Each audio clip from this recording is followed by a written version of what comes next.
seluruh dunia hari ini merayakan kematian Tuhan. Di dalam nama Tuhan kami, Yesus Masih, Tuhan dan Juru Selamat, kami bersyukur. Kami bersambut setiap kebenaran firman Tuhan. Amin. Bapak Ibu saudaraku yang saya kasih dalam Tuhan, kita akan melihat satu kebenaran firman Tuhan di dalam Yohanes pasal yang keempat, ayat yang ke-34. Ayat ini memang tidak asing buat kita, tetapi Bapak Ibu saudara sekalian dapat menyimaknya dengan baik, karena firman ini akan berbicara pada setiap kita, meneguhkan kita, menguatkan kita dalam pengiringan dan juga percaya kita kepada Tuhan. Yohanes pasal yang keempat, ayat yang ke-34. Saya undang untuk saudara berdiri.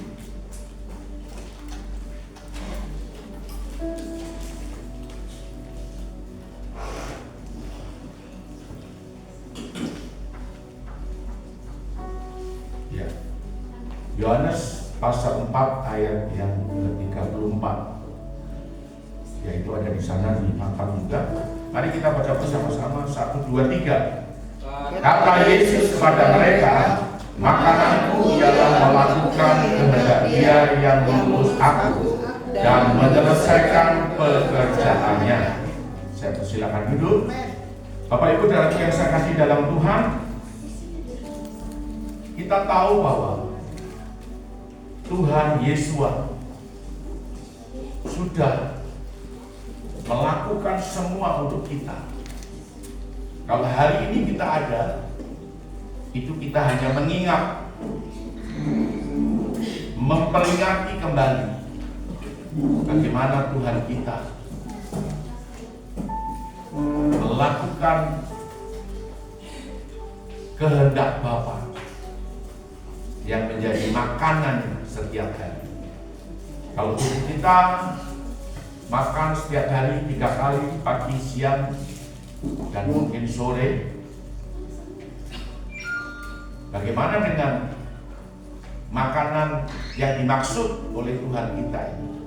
Makanan yang dimaksud adalah makanan rohani, makanan roh, yaitu firman. Bukan hanya firman itu, bukan hanya kita dengar saja, tetapi firman itu juga kita lakukan. Jadi saudara bukan hanya menjadi pendengar saja, tetapi saudara berusaha untuk melakukan firman. Nah, ada banyak orang itu salah pengertian, salah paham, atau bahkan gagal paham. Ada orang-orang yang malu untuk pergi ke gereja, itu karena hidupnya masih jauh dari firman Tuhan. Saudara, dia selalu berkata begini, kalau saya sudah tidak merokok, kalau saya sudah tidak minum, kalau saya sudah tidak main judi, kalau saya sudah tidak berzina, maka saya akan pergi ke gereja. Kalau saudara punya pemikiran seperti itu, maka selamanya saudara tidak akan pernah ke gereja. Saudara selamanya tidak akan pernah mendengarkan firman Tuhan, tidak akan pernah. Justru firman Tuhan ini ada, di mana Roh Kudus juga bekerja dalam hidup setiap saudara. Maka saudara harus pergi untuk beribadah, mendengarkan firman. Manusia ini seringkali seperti motor rusak atau mobil rusak. Nah, bengkelnya itu adalah gereja. Saudara bisa paham maksud saya? Inilah awal mula saya dipanggil. Saya dipanggil dan membangun gedung gereja di tempat ini itu karena itu. Seperti itu. Jadi kalau saudara motor lu rusak, kan nggak bisa jalan tuh. Harus dibawa ke bengkel untuk diperbaiki. Kalau mobil lu rusak, sama juga. Harus dibawa ke bengkel untuk diperbaiki. Sama dengan diri kita. Banyak orang menganggap dirinya sudah benar, di luar biasa. Tetapi begitu dia masuk gereja, dia mendengar firman, dia kaget setengah mati. Ternyata masih banyak yang salah, masih banyak yang tidak benar. Disitulah saudara diperbaiki. Tidak satu kaligus, tidak. Tetapi dengan kepastian bahwa firman itu penuh kuasa dan Roh Kudus itu bekerja untuk membawa kehidupan setiap saudara dan saya ini diubahkan. Amin. Nah, saudara harus paham ini. Nah, saya mendengar ini, saya kaget setengah mati. Itu memang benar. Saudara tidak akan mungkin, saya ini banyak kesalahan, saya ini belum lakukan firman itu, belum lakukan firman ini. Sudah tidak usah ke gereja, sudah. Nah, itulah yang iblis mau. Itulah yang iblis kehendaki. Supaya saudara tidak bertumbuh dalam iman, berakar dalam iman di dalam Yesua HaMashiach, di dalam Yesus Tuhan kita. Nah, saudara, ini yang harus kita pahami. Jadi bagaimana Pak Pendeta? Sudah, saudara setia dan taat, pergi untuk beribadah. Kalau ada firman yang menegur saudara, kalau ada firman yang datang untuk hidupmu, ada juga yang orang bilang begini, Pak Pendeta nih dapat cerita dari siapa ya? Dia bisa tahu saya ya. Maka firman Tuhan ini firman Tuhan ini sepertinya untuk saya semua ini. Begitu. Padahal pendeta itu tidak tahu. Pendeta itu tidak tahu. Tidak tahu. Saya ngomong begini juga, saudaraku, itu karena ilham yang Roh Kudus berikan. Seperti itu. Bersyukurlah saudara karena kita diperbaiki itu, kita dibentuk, kita diproses itu pada saat kita mendengarkan firman. Karena firman itulah yang menjadi pelita bagi kakimu. Firman itulah yang akan meluruskan jalanmu. Betul ya? Supaya kita tidak belak-belok. Nah, itulah makananku, kata Tuhan, yaitu melakukan kehendak Bapakku yang mengutus aku. Nah, untuk saudara dan saya, makananku ialah taat seperti Yesus taat. Bahkan taat sampai mati di atas kayu salib. Saudara lihat di dalam ini firman ini memang kita lihat di dalam Filipi pasal 2 ayat 6 sampai 8 ya.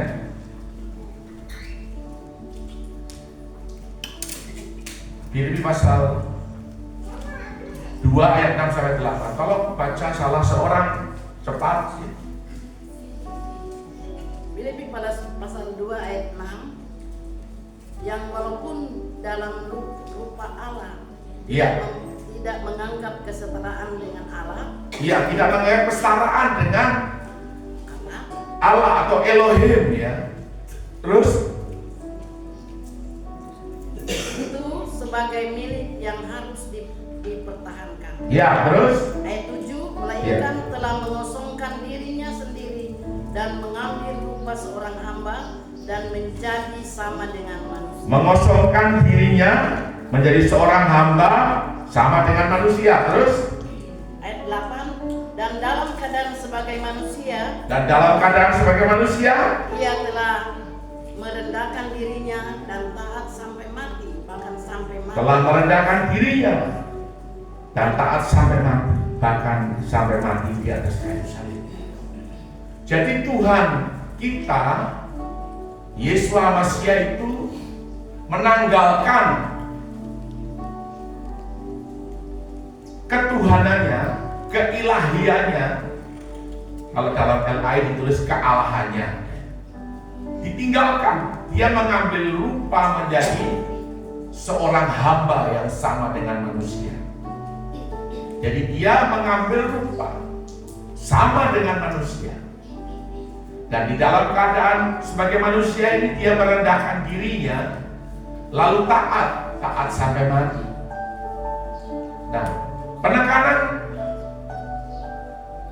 kita itu ada di dalam Matius 7 ayat 21. Bukannya orang yang berseru Tuhan, Tuhan, yang akan masuk ke dalam kerajaan surga. Bukannya orang yang berseru kepada Tuhan, Tuhan, Tuhan yang akan masuk. Coba baca Matius 7 ayat 21. Matius 7 ayat 21. Sebab dari hati orang timbul segala pikiran. Matius 7 ayat 21. Matius 7 ayat 21. Oh, Matius 7 21. Matius 7 21. Bukan itu di bawah. Yang firman Tuhan, dan setiap orang yang berseru kepadaku, Tuhan, Tuhan, Ya, akan masuk ke dalam kerajaan sorga, ya. melainkan orang yang melakukan kehendak Bapa-Ku yang di sorga. Iya. Jadi bukan orang yang berseru Tuhan, Tuhan. Di luar sana banyak orang berkata yang penting itu percaya Tuhan, yang penting itu Tuhan. Oh, tetapi hidupnya tidak taat, tidak menjadi pelaku firman. Gitu. Biar saya tidak ibadah juga, ada Tuhan juga dalam hati saya. Biar saya tidak ibadah juga, saya juga berdoa. Bagaimana saudara mau bertumbuh? Seperti itu. Nah, Tuhan kita Yeshua Masiah ini taat itu sampai mati loh. Matinya di atas kayu salib. Dan tadi malam saya nonton film sampai selesai jam 1 hampir setengah 2, The Passion of the Christ. Dan saya mengucap syukur. Saya menangis. Kenapa saya menangis? Kalau seandainya Tuhan kita Yeshua HaMashiach itu tidak mati menggantikan saya ada di mana? Sekarang ini saya ada, itu karena Tuhan. Saya menangis dan menangis, lalu teringat waktu dia dicambuk dengan mata kail baja itu sangat mengerikan sekali. Bahkan yang menjadi bintang filmnya saja itu 3 bulan dia sakit bekas cambukan.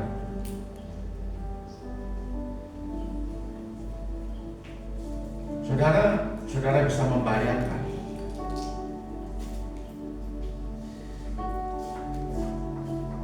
itu mengerikan. Lalu dia disuruh pikul salib. Berapa kali dia pikul salib itu terjatuh. Yang paling mengerikan adalah tatkala dia terjatuh dan salib itu menimpa tubuhnya, menimpa kepalanya.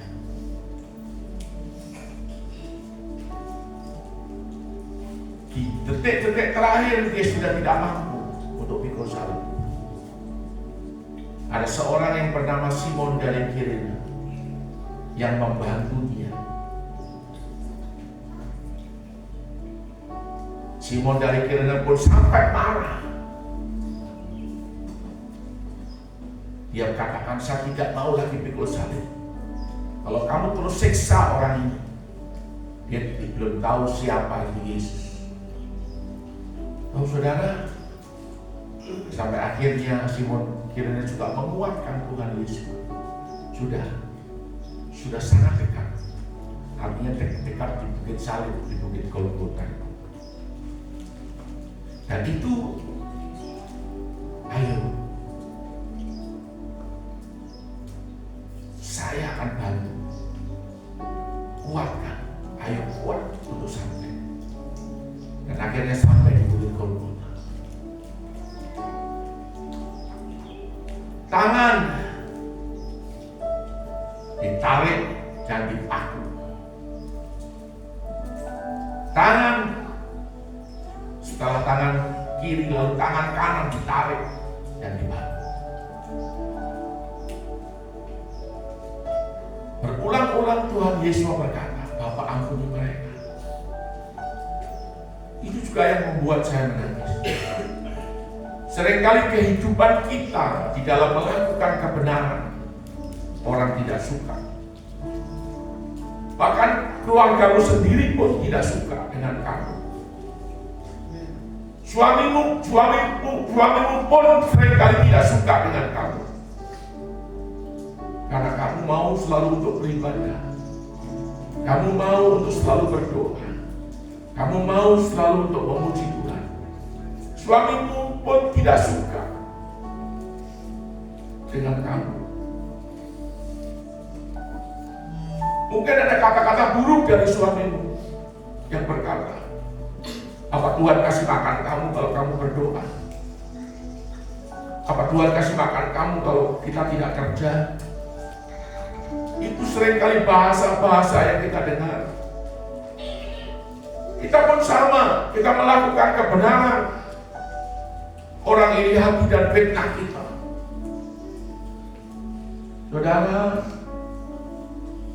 orang iri hati dan orang tidak suka dengan kita, apa yang kita lakukan. Engkau harus sadar itu. Apakah engkau juga mengalami seperti itu? Mungkin ada yang lain. Mungkin dengan perkataan kita dihina. Mungkin kita tidak disukai karena kita melakukan kebenaran. Kita tidak kompromi dengan dosa. Saudara, ini yang kita alami, inilah kenyataan hidup setiap hari-hari. Saudara bersama dengan Tuhan.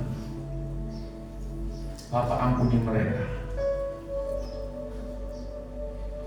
Kita dituduhkan dengan satu perkara-perkara yang tidak benar. Dan itu seringkali menyakitkan. Itu seringkali membuat luka di dalam hatimu. Juga di dalam hatiku. Dan luka itu seringkali tidak bisa sembuh dengan cepat. Seringkali kita berulang-ulang harus berkata, Bapa ampuni mereka.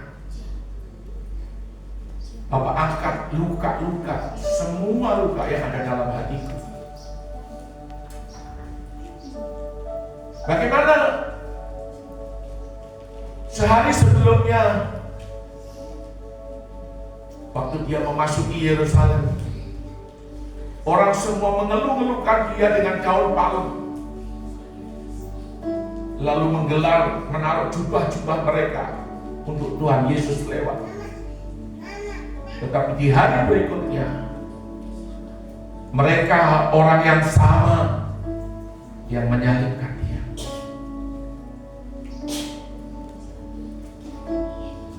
Saudara, ini yang terjadi di dunia karena iblis itu bekerja. Tangannya dipaku,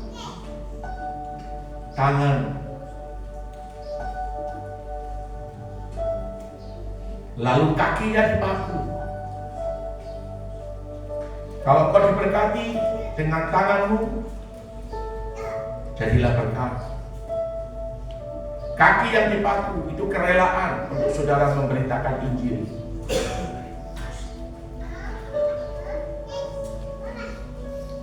Mungkin engkau tidak berani ngomong Yesus adalah Tuhan, engkau tidak berani ngomong seperti itu. Tetapi engkau cukup berkata,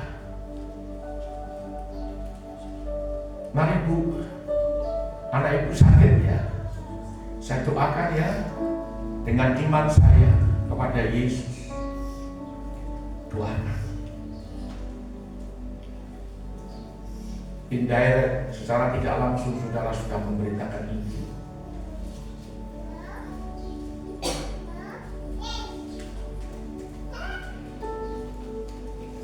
Mungkin juga ada temanmu yang punya kesulitan.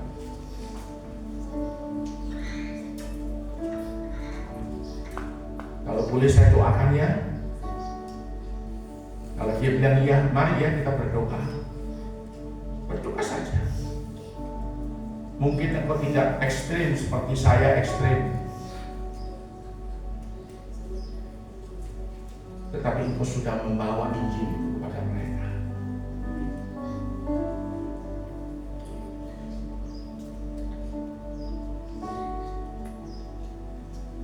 Yang paling ekstrim adalah tatkala mungkin ada orang temanmu itu sakit, lalu dia berusaha untuk pinjam uang. Tidak usah kamu kasih pinjam, tidak usah. Kasih saja serelamu, taruh dalam amplop. Lalu bilang, kalau dia butuh 200.000, kasih aja 50 atau 100 kalau kamu punya. Berikan saja dengan kerelaanmu. Lalu kamu bilang, saya doakan ya, saya tidak bisa membantu kamu banyak. Ini doakan.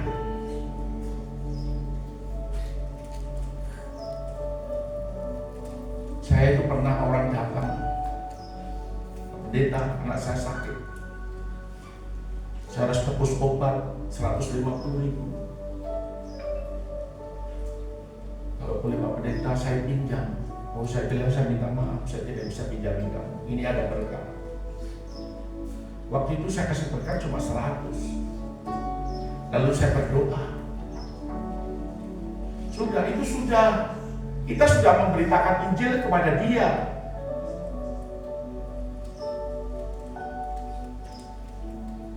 Dia mau ingat, mau tidak, itu bukan urusan kita. Itu Tuhan punya urusan. Makanya kerelaan hati kita ini penting sekali. Temanmu di sekolah,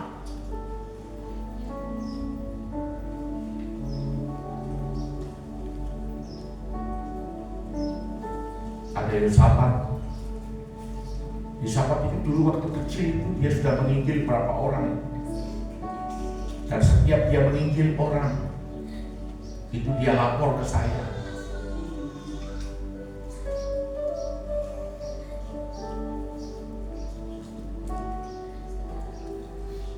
Kepada teman-temannya. Dengan cara apa? Dengan cara mendoakan. Dengan cara apa? Dengan cara membagi berkat, lalu mendoakan. Dengan cara apa? Peduli.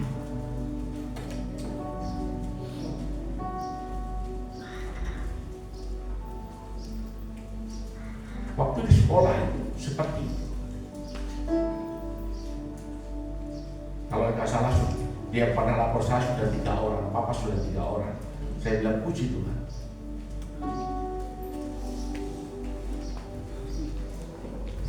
Tapi kalau kita diam saja, kita tidak pernah buat apa-apa. Kamu tahu bosmu itu sakit.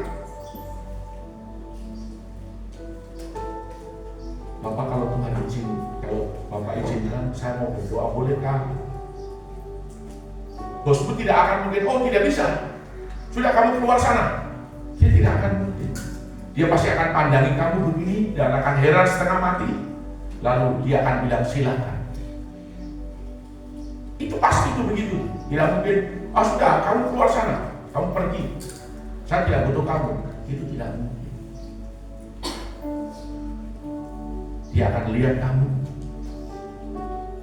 Lalu saya dulu juga begitu. Dulu waktu pertama saya kenal Tuhan itu,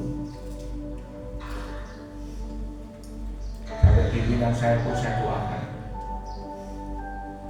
Sampai dia akhirnya bilang begini, wah kamu ini sudah macam pendeta saja ya. Nah, saya bilang belum apa, tapi cuma itu yang Tuhan inginkan.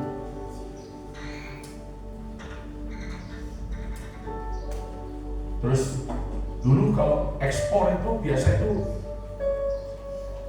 dari kapal itu biasa ada rokok putih. Rokoknya itu Philip Morris, rokok putih. Itu biasa saya itu bisa kadang-kadang dapat 1 slot. Dan waktu rokok ini diberikan, saya berkata, oh minta maaf sekarang saya sudah tidak merokok. Sejak kapan kamu tidak merokok? Sejak saya terima Tuhan Yesus, saya percaya Yesus. Tuhan Yesus lepaskan saya dari rokok. Lalu dia tepuk tangan, dia bilang, wah hebat kamu. Jadi ini tidak mau. Saya bilang tidak. Dia heran setengah mati. Ini jiwa buka, saudara. Dan saya bilang, saya juga mau doakan Bapak. Oh ya sudah, kamu berdoa. Saya berdoa. Sudah, sejak saat itu saya tidak pernah dapat rokok lagi, tidak pernah. Tapi dia justru senang sekali dengan saya. Senangnya bukan main. Saudara, ini yang terjadi, yang saya alami begitu. Bagaimana dengan saudara? Anakmu, suamimu, istrimu, keluargamu, sebenarnya itu target. Mereka itu target untuk diselamatkan. Sebab nanti Tuhan akan tanya,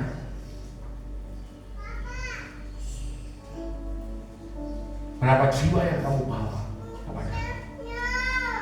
Saudara, ini berbicara tentang kerelaan, berbicara tentang kaki yang dipaku di atas kayu salib. Itu kita lakukan karena Bapa ampunilah mereka, mereka tidak tahu apa yang mereka perbuat. Karena kasih. Dan Tuhan Yesus mati di atas kayu salib itu membuktikan cintanya, membuktikan kasih kepada setiap saudara dan saya. Dia mati. Saudara, saya menangis dan dia digantung di atas kayu salib. Ada sosok seorang wanita yang bernama Maria. Di dalam film ini memang saya melihat tokoh ini ditampilkan. Maria itu bukan wanita biasa. Maria ini adalah tabernakel. Sebab Yesus Masiah dikandung di dalam perutnya selama 9 bulan. Dan dari sejak dia lahir sampai matinya di atas kayu salib,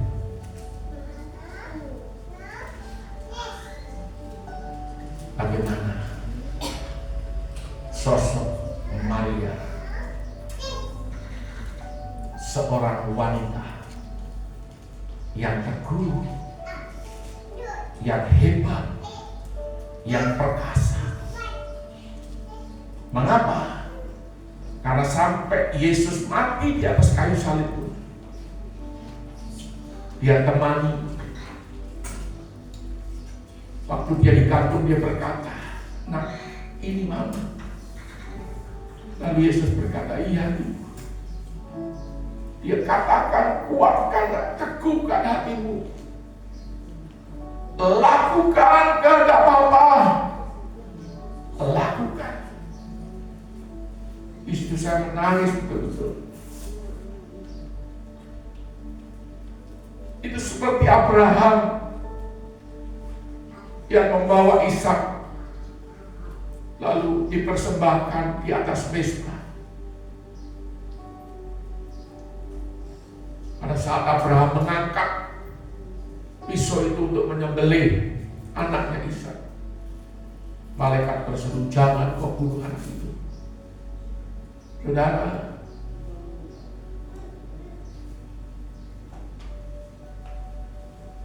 seorang ibu yang mengikuti Via Dolorosa,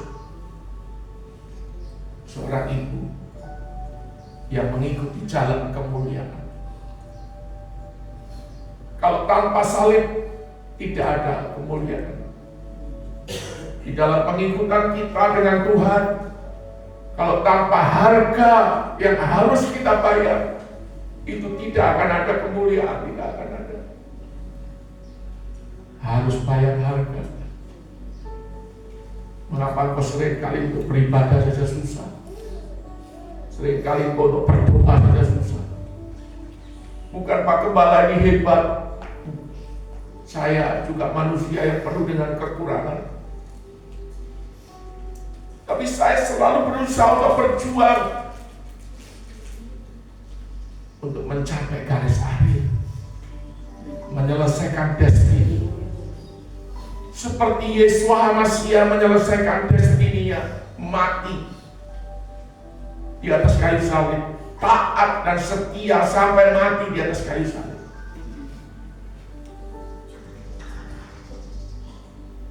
Lakukan, destinimu lakukan. Iblis akan berusaha untuk memotong kamu.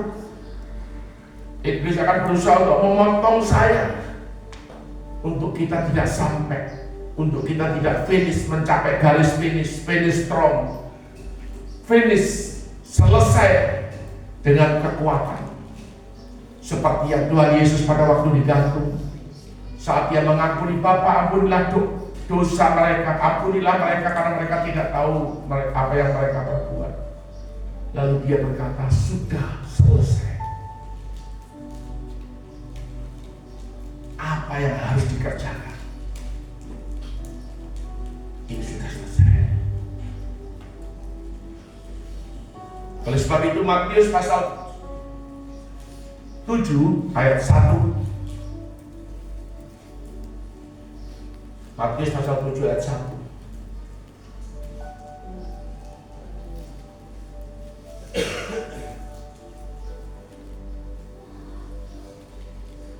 Matius pasal 7 ayat 1. Bukan, Yohanes pasal 7 ayat 1.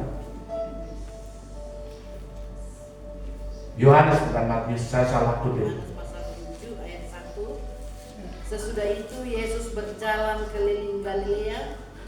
Minta maaf ayat pasal 17 ya, minta maaf.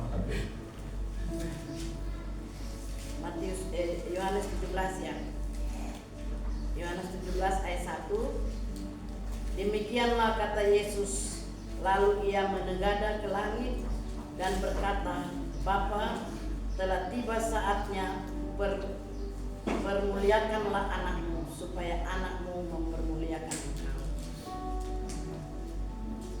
Ayat 4 dan 5.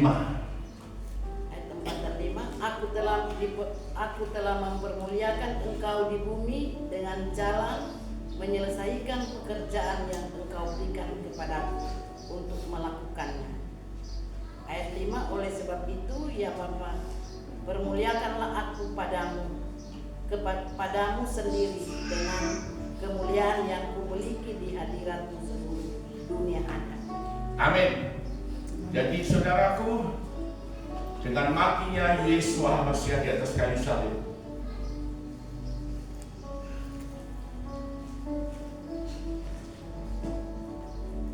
dia menyelesaikan setiap pekerjaan yang Bapa tugaskan kepada dia.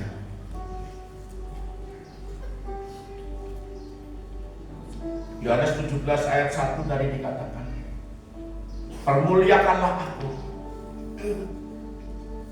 supaya Bapa juga dipermuliakan. Saudara, dalam Filipi pasal yang ke-2 ayat yang ke-9 sampai 11, Di sana nyata Bapa Yahweh Elohim itu mempermuliakan Yeshua HaMashiach, meninggikan Yeshua HaMashiach dengan memberikan nama di atas segala nama. Amin. Supaya semua yang ada di langit, semua yang ada di atas bumi, Filipi pasal 2 ayat 9, 10 dan 11. Supaya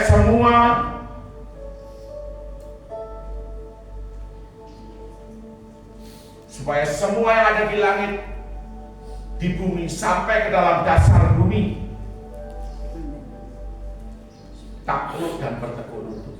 Amin. Dan ayat yang berikutnya, ayat yang ke-11, dan segala lidah mengaku bahwa Yesus Kristus adalah Tuhan, kemuliaan bagi Bapa. Saudara, jadi tidak ada via dolorosa.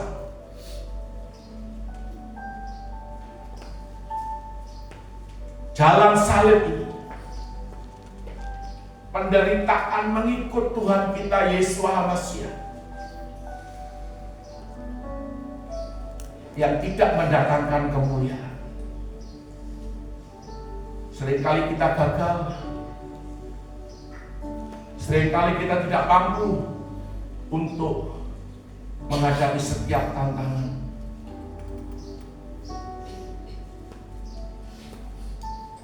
Tuhan Yesus juga berkata,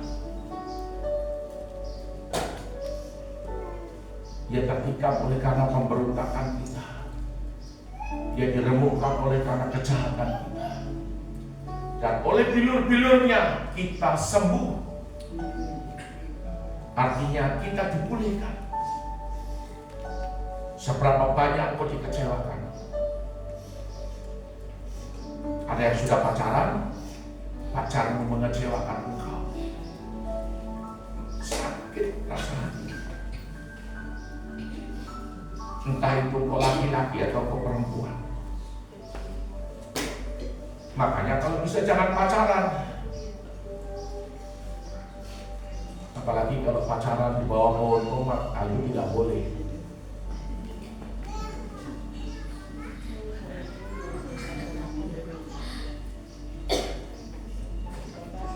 Saudara, kalau pacaran itu di bawah lampu sorot, itu yang betul. Di tempat yang terang, jangan di tempat yang gelap-gelap.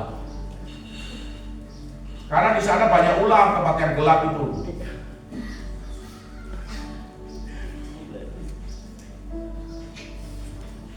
Jadi nona-nona, nyong-nyong harus hati-hati. Sebaiknya itu adalah dalam terang firman Tuhan. Berdoa. Saudara tidak boleh bernubuat sembarang, tidak boleh.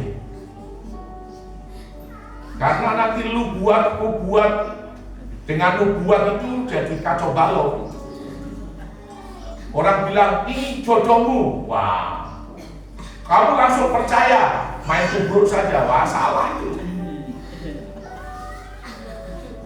Laki-laki ini adalah jodohmu, kau kejar-kejar dia, wah salah itu. Bagaimana Paulus, betul kan salah? Paulus ini tidak tahu sudah punya pengalaman atau belum, tapi belum. Jadi saudara berdoa itu nanti kalau ada pernyataan Tuhan, saudara minta peneguhan. Minta peneguhan itu kepada, kalau boleh, leadermu, pemimpinmu, ya, gembala komsel atau pendetamu atau gembalamu.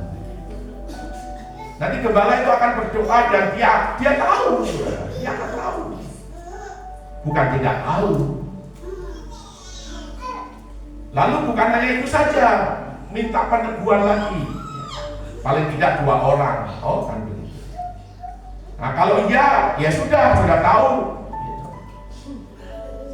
Saudara mulai berbicara, menjalin hubungan, komunikasi.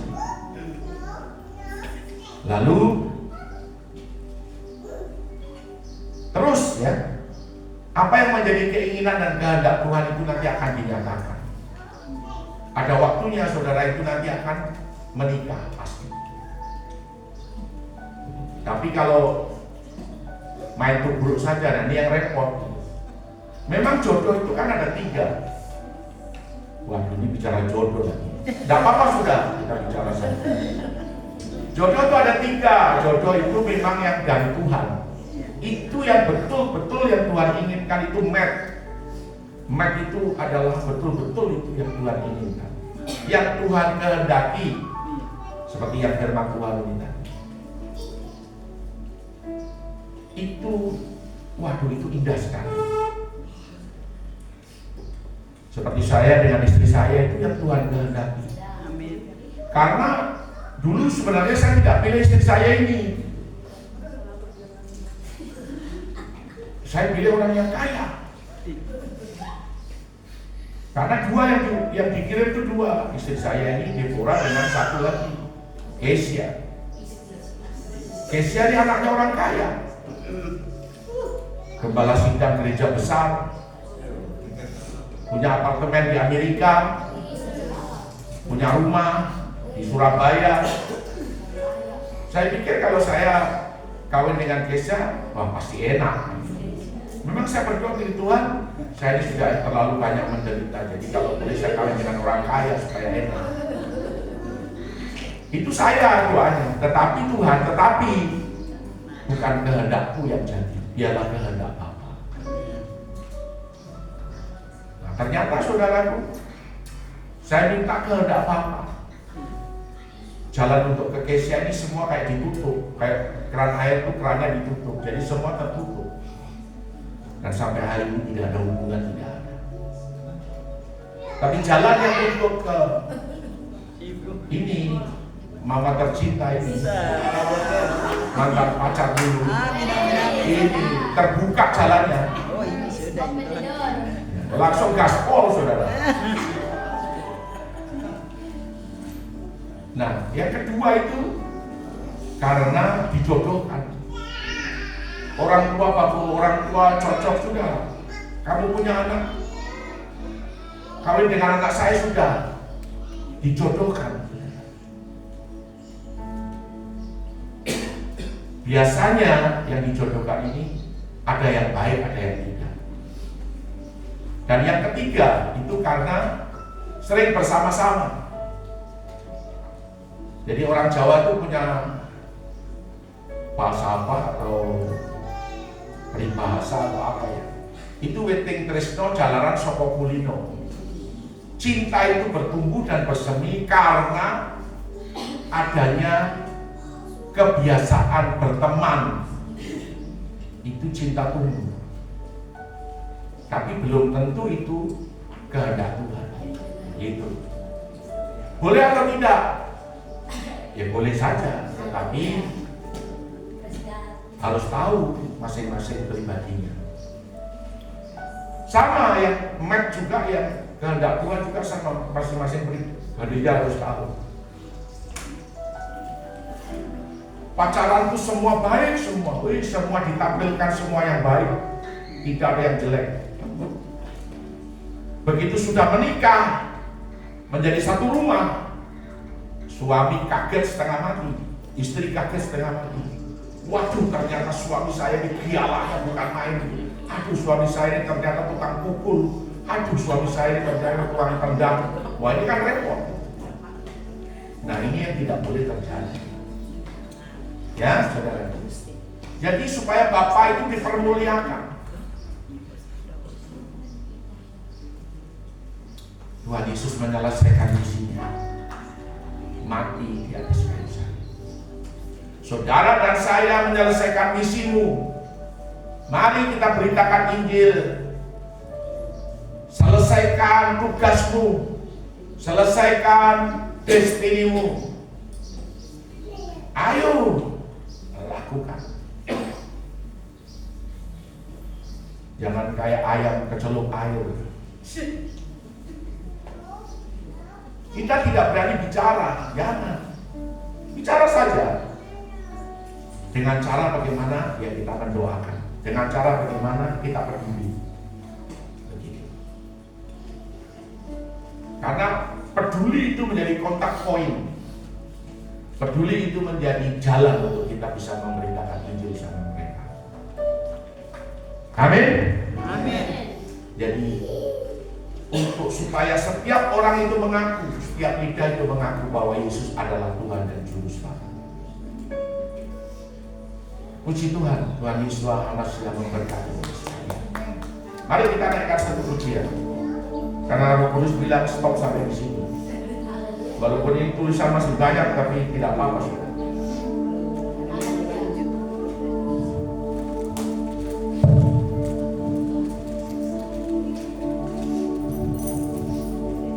Haleluya.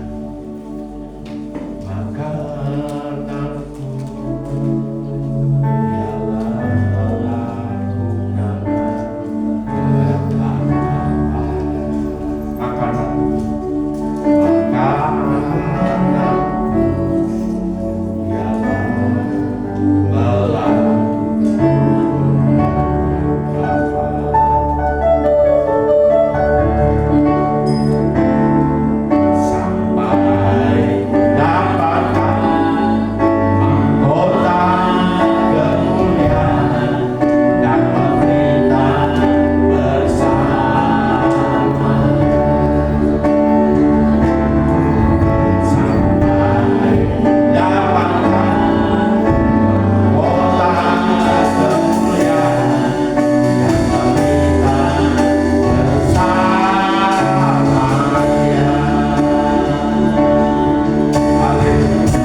layakan kami.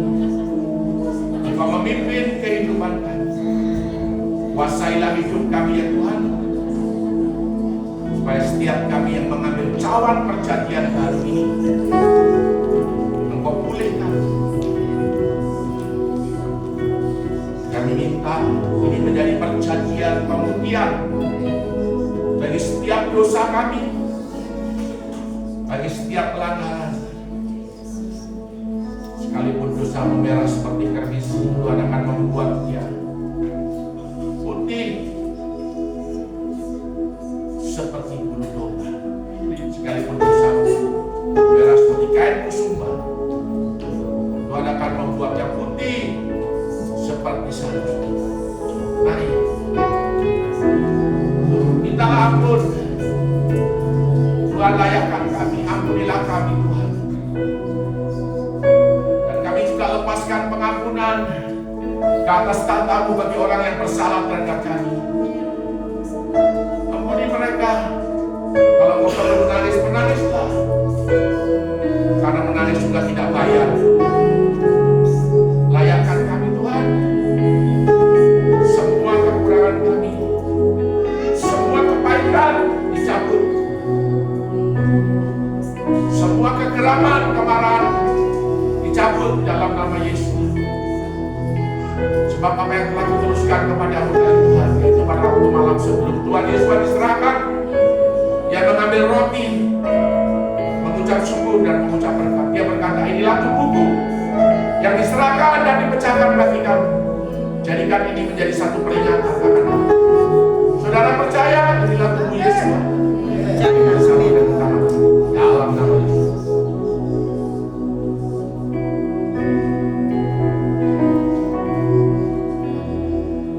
Terima kasih Tuhan.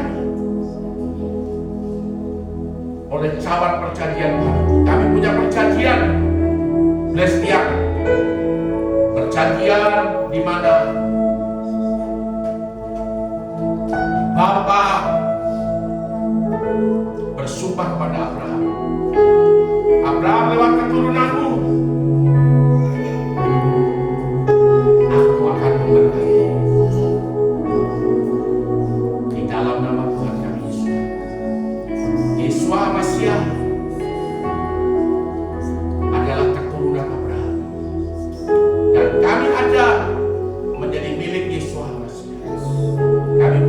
Kami punya hak untuk menerima berkat Abraham. Perjanjian berkat Abraham yang dinyatakan dengan sumpah oleh Bapa Yahweh kami terima penuh. Blestian, perjanjian yang dimeteraikan dengan berkat kami terima.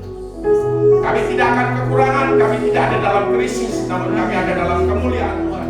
Tuhan yang cukupkan, Tuhan yang penuhi. Dalam nama Tuhan kami Yesus Masiah. Saudara percaya, mari kita sambut dan kita minum cawan ini menjadi perjanjian. Dalam nama Tuhan Yesus Masiah. Mari kita sambut dan kita. Terima kasih Tuhan. Kami mengucap syukur. Terima kasih Tuhan. Makananku ialah pasukan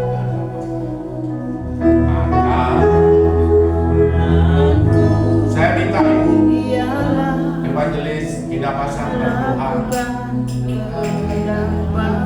Mari Ibu silakan.